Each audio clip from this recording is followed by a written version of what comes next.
Hi guys, welcome to week 7. This week, the major thing you're going to have to worry about, so I'm mentioning that first, is the BOS Part 3. BOS Part 3 is due Sunday night at 11:59. And to help you out with that, make sure, please make sure you look at those recommendations that I put in a news item for you. Because your grade will improve. If you're missing some of those things, make sure to do those things. Check those off your list. I don't do that for fun, I do that for you guys. So check that out. Okay, this week you're also doing reading chapter 11 and 12. We're almost actually done with the book. I think we have one more chapter after this. These are some really good chapters, really useful, practical chapters. I think 11 is my favorite chapter because I am really good at managing my money. I know all these things, I do all these things. I'm excellent at managing money. I'm giving myself a pat on the back here, but I'm good at it. I'm actually going to post my budget for you guys to look at and ask questions about. So you'll get to do that as well.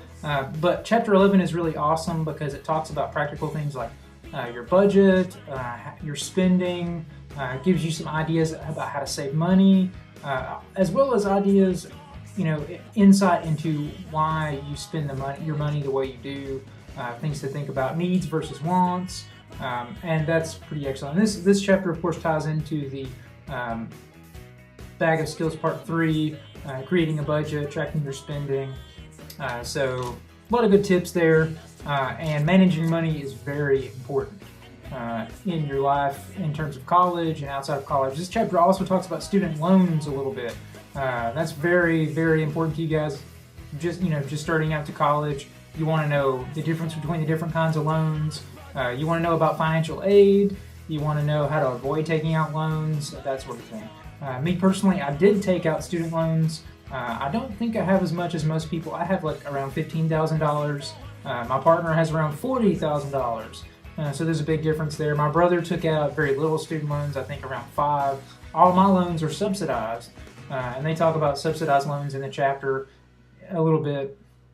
But in general, I didn't have to pay my loans back until I got done with school. And I'm not done with school yet, so I haven't really started paying my loans back.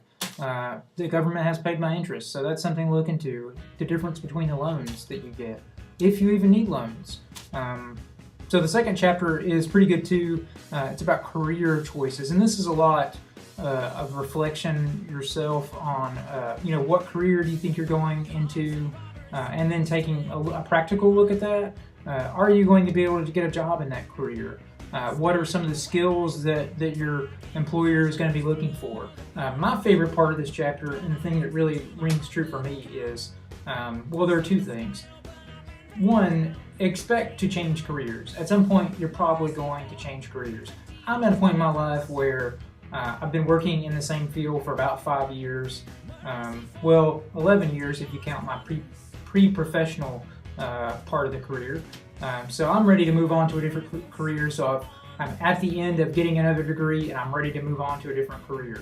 And I may move on to another career at some point in my life, or move back to this career, and that's going to be common. You're going to get tired of something, you're going to move on. Be prepared to go back to school, get more education, get more knowledge.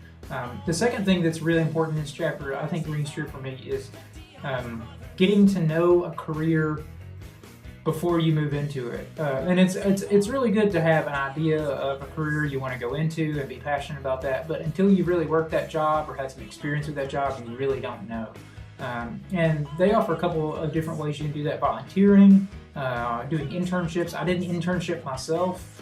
It was required in the degree program that I'm doing now, the master's degree. So I had to go actually work in a place a certain number of hours and do the same work that those people did. And then as part of the class, I would do discussions and readings and reflect on what I learned and how it was different from what I thought it was going to be. So do internships, volunteer, get some extra skill in that job. Make sure you know you want to do it before you commit all your time and resources to doing that, because you may not like it. You may have an idea that's untrue. And it's also connected with your budget. If you want to live a lavish lifestyle, you don't want to go into social work. because you're not going to make any money. You don't want to get an English degree and make no money. You don't want to, money's the number one thing in your life. You want to look at, the career you're going to go into with the degree you got based on how you want to live and how you think, you can live. Needs versus wants. Also, your capstone, well, before that, your behavior change project is going to be due pretty soon. I think next week is going to be the behavior change project. So make sure you understand that. You should be starting on that now, today, because that project takes place over 2 weeks. You have to have 2 weeks to do the project. Please don't fake your way through it. Maybe you could, I don't know, I'm sure you could do that. Don't do that. Take some time out and do the project. Take 2 weeks, start now. If you have any questions, as always, post them to the FAQ and we'll get those answered. Your capstone project is coming up pretty soon. If you haven't looked at that, do that now or at some point today or this week, because you're going to have to schedule an appointment with me to do your 10-minute presentation. I'm going to post a doodle poll, I think, to allow you to pick times on that doodle poll. So it'll give you a calendar. It'll mark off the times I'm not going to be available, and it will let you pick between those times. So hopefully you'll be okay with that. You'll be presenting online this time, so I will give you a link to the area where you will be presenting, so you can get used to that, uploading slides and that sort of thing. And I'll probably do some kind of little tutorial on how to use that, the basic navigations with that. So that's about it for this week, I think. Just to recap, your BOS 2s are graded. Last week's discussions are graded. BOS 3 is due this week, Sunday, at 11:59. Get those in. Ask any questions now, beforehand. Don't get to it and not do any of the questions and not understand the questions or not be able to get to something. Ask questions about that. Otherwise, you'll lose points for that. Let's see, what else? Make sure you know. I think that's about it. If I forget anything, I'll post it, or hopefully you'll call me out on it on the FAQ and ask me a question about it. But that's it for this week. Have a good week, and have fun with the BOS.